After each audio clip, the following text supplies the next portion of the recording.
మార్కెట్లో ఇన్వెస్ట్ చేసి మీ డబ్బులు డబుల్ చేసుకోవాలనుకుంటున్నారా? సుందరరామిరెడ్డి గారి లైవ్ సెమినార్ కి అటెండ్ అవ్వండి.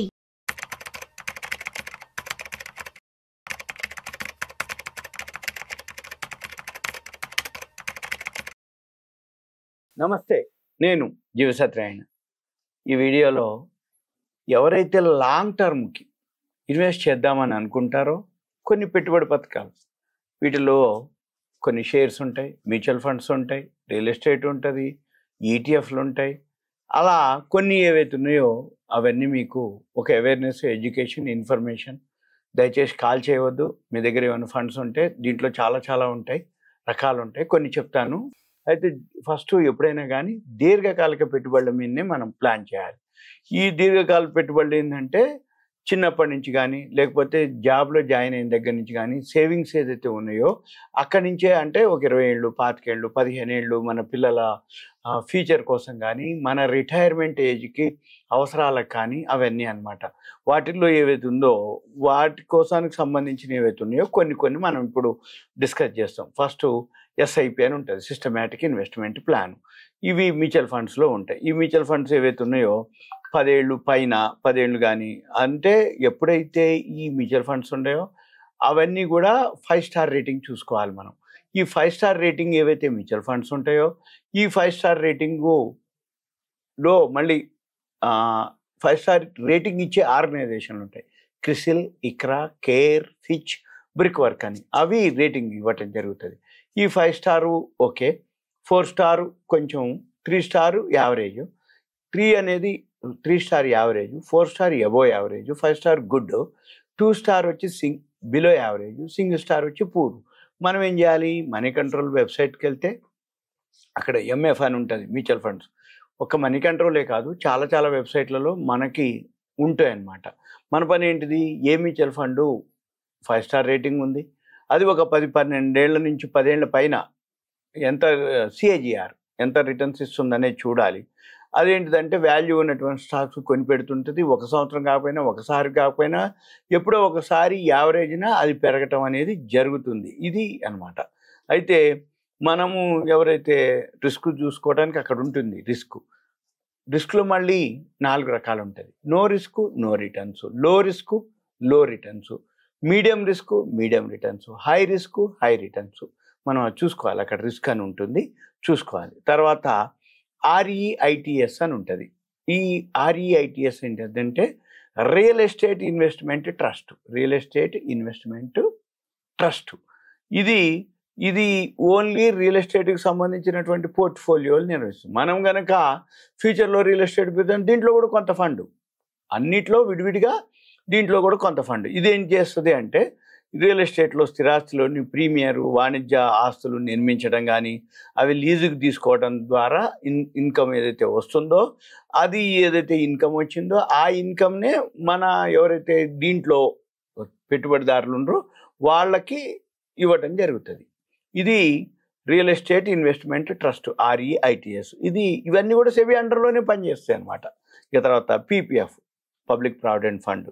ఇది సింపుల్గా స్థిరమైనటువంటి వడ్డీ, ట్యాక్స్ ఎగ్జిమ్షన్స్.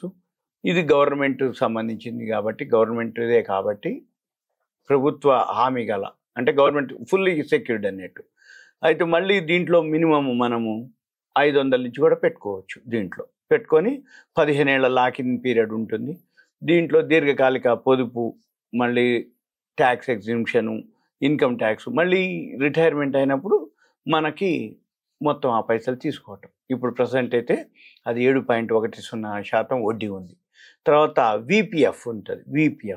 ఇది కూడా EPF మాదిరి, ఎంప్లాయీ ప్రావిడెంట్ ఫండ్ మాదిరి, పబ్లిక్ ప్రావిడెంట్ ఫండ్ మాదిరి ఇది VPF. ఇదేంటిది అంటే ఉద్యోగులు ఎవరైతే ఉన్నారో దీన్ని రిటైర్మెంట్ కోసం ఉపయోగించుకోవచ్చు ఈ ఫండ్.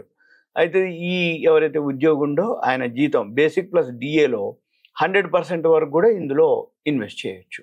ఇది సింపుల్గా, ఇది కూడా ఫిక్స్డ్ బ్యాంక్ వడ్డీ మాదిరి స్థిరమైన వడ్డీ రేటు, ట్యాక్స్ ఎగ్జిమ్షన్స్ ఇస్తుంది. ఇప్పుడు ఇది 8.25% ఉంది దీని వడ్డీ. తర్వాత NPS. ఈ NPS ఏదైతే ఉందో మనంతట మనము స్వచ్ఛంద పదవి విరమణ పొదుపు పథకం, అంటే మనంతట మనమే సేవింగ్ చేసి మనం రిటైర్మెంట్ అనమాట, నేషనల్ పెన్షన్ స్కీమ్ అంటారు దీన్ని.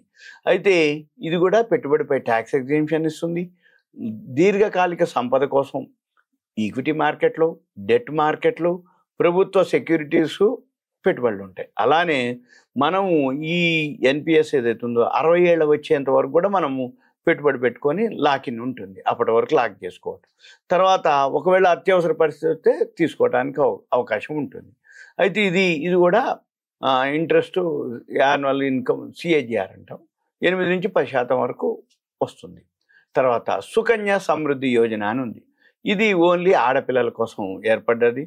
చిన్నపిల్లలు, ఆడపిల్లలు ఎవరైతే ఉంటారో వాళ్ళు ఎడ్యుకేషన్కి అనుకోండి, మ్యారేజ్ పర్పస్ అనుకోండి, ఎడ్యుకేషన్ అయిపోయినాక మ్యారేజ్ కోసం, మ్యారేజ్కి ఏదైతే ఉందో ప్లానింగ్ అనమాట. అంటే అప్పుడు కావాల్సిన ఖర్చుల కోసం లాంగ్ టర్మ్, అంటే చిన్నప్పటి నుంచి పొదుపు చేస్తూ ఉన్నటువంటిది. ఇది ఇప్పుడు ప్రస్తుతం వడ్డీ రేటు 8.2% ఉంది.